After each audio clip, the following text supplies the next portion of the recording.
for this exciting TV9 Network Corporate Badminton Championship.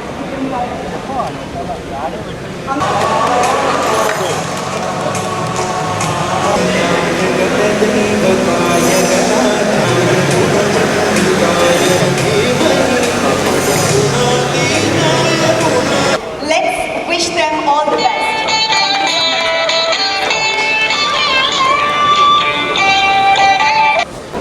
TV9 Network Corporate Badminton Championship Season 2. And venue partner, Pullela Cochin Academy. Health partner, CSSH. Center for Spine and Sports Health. Celebration partner, Bakeful.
I played there during COVID. Oh, very nice. So that way they are not Thank you so much. పిల్లలందరికీ ఈరోజు మనం చూసుకున్నట్లయితే మొన్న జరిపిన స్టడీస్లో కానీ వాటిల్లో 10లోంచి ముగ్గురు కన్నా ఎక్కువ మంది ఆల్మోస్ట్ బ్రెత్లెస్నెస్ కానీ లేకపోతే ఒబిసిటీకి కానీ అంటే ఎక్కువ బరువు కానీ బాధపడుతున్నారు. సో ఇలాంటి సంఘటనలు ఇంకా ఎక్కువ అవుతున్నాయి. సో మనం డెఫినెట్లీ స్పోర్ట్స్కి ఎక్కువ టైం కేటాయించాలి, ఫిజికల్ యాక్టివిటీకి ఎక్కువ టైం కేటాయించాలి.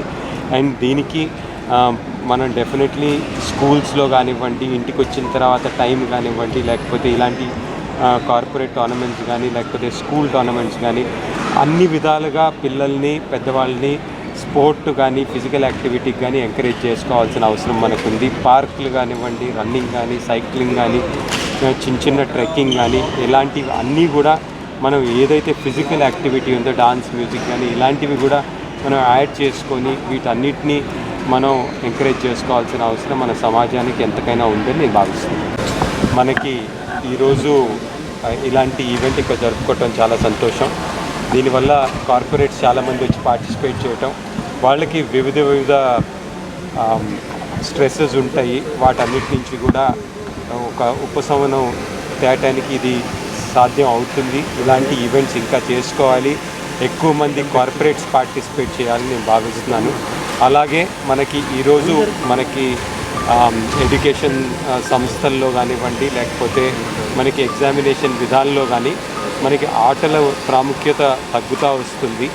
ఇలాంటి ఈరోజు మనకి ఒబెసిటీ కానివ్వండి లేకపోతే హెల్త్ ప్రాబ్లమ్స్ కానీ లేకపోతే పిల్లలకి వివిధ ఎడిక్షన్స్ కానీ వీటన్నిటి నుంచి ఒక ఉపశమనం తెప్పియటానికి మనకి స్పోర్ట్ చాలా దోహదపడుతుందని నేను అనుకుంటున్నాను.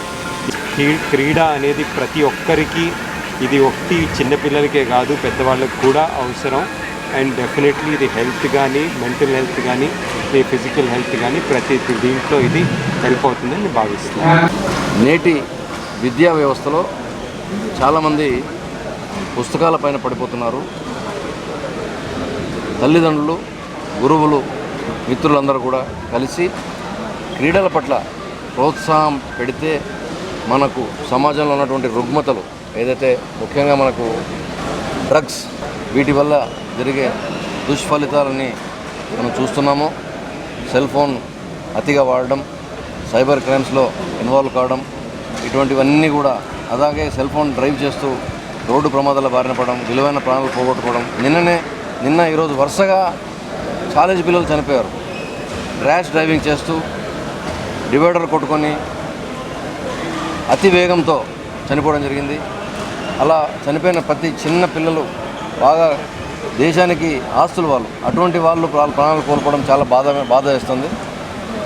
క్రీడల వైపు వచ్చినట్టయితే ఇటువంటి వాటి నుంచి చాలా దూరంగా ఉండి విలువైన ప్రాణాలు కాపాడబడతాయి. మన సమాజం చాలా ముందుకు వస్తుంది, మంచి మనుగడ సాధిస్తుంది. భారతదేశం ప్రపంచంలోనే ఒక అగ్రగామి దేశంగా వెలుగొందుతుందని నా భావం. అటువంటి ప్రపంచ ప్రసిద్ధిగాంచిన గోపీచంద్ బ్యాడ్మింటన్ అకాడమీలో వచ్చే 3 కార్పొరేట్ ఎంప్లాయీస్కి సంబంధించి బ్యాడ్మింటన్ టోర్నమెంట్ నిర్వహిస్తున్నారు. ఆ నిర్వహణలో ప్రారంభోత్సవంలో నన్ను పిలిచినందుకు నాకు చాలా సంతోషంగా ఉంది. కార్పొరేట్ ఉద్యోగులందరూ కూడా నిరంతరం ఒత్తిడితో ఉంటారు. వారి ఒత్తిడి నుంచి ఉపశమనం కలగడానికి TV9 లాంటి సంస్థలు ఇతర కార్పొరేట్ సంస్థలతో కలిసి వారి ఎంప్లాయీస్ అందరి కోసం ఒక చక్కటి కార్యక్రమాన్ని ఏర్పాటు చేసినారు. ఇది 2వ సంవత్సరం వరుసగా వీరు బ్యాడ్మింటనే కాకుండా ఫుట్బాల్ క్రీడను కూడా ప్రోత్సహిస్తున్నారు వారి ఎంప్లాయీస్ మధ్యలో అనేది తెలిసి చాలా సంతోషంగా ఉంది. క్రీడాకారులందరినీ కూడా మంచి క్రీడా స్ఫూర్తితో ఆడమని, గెలుపు ఓటములు ముఖ్యం కాదు, మనం క్రీడలో పాల్గొన్నామా లేదా, మనకు ఎంత ఆనందం వచ్చింది, హ్యాపీ హార్మోన్స్ ఎంత రిలీజ్ చేసుకున్నాం అనే ఇంపార్టెంట్. దాంతోపాటు వారంతా కూడా ఎంత కనెక్ట్ అవుతారు, ఎంత బాండింగ్ అవుతారు ఈ క్రీడల వల్ల అనేది ముఖ్యం. అది తెలుసుకొని మంచి క్రీడా స్ఫూర్తితో ఈ క్రీడోత్సవాన్ని జరుపుకోవాలని నేను కోరుకుంటున్నాను.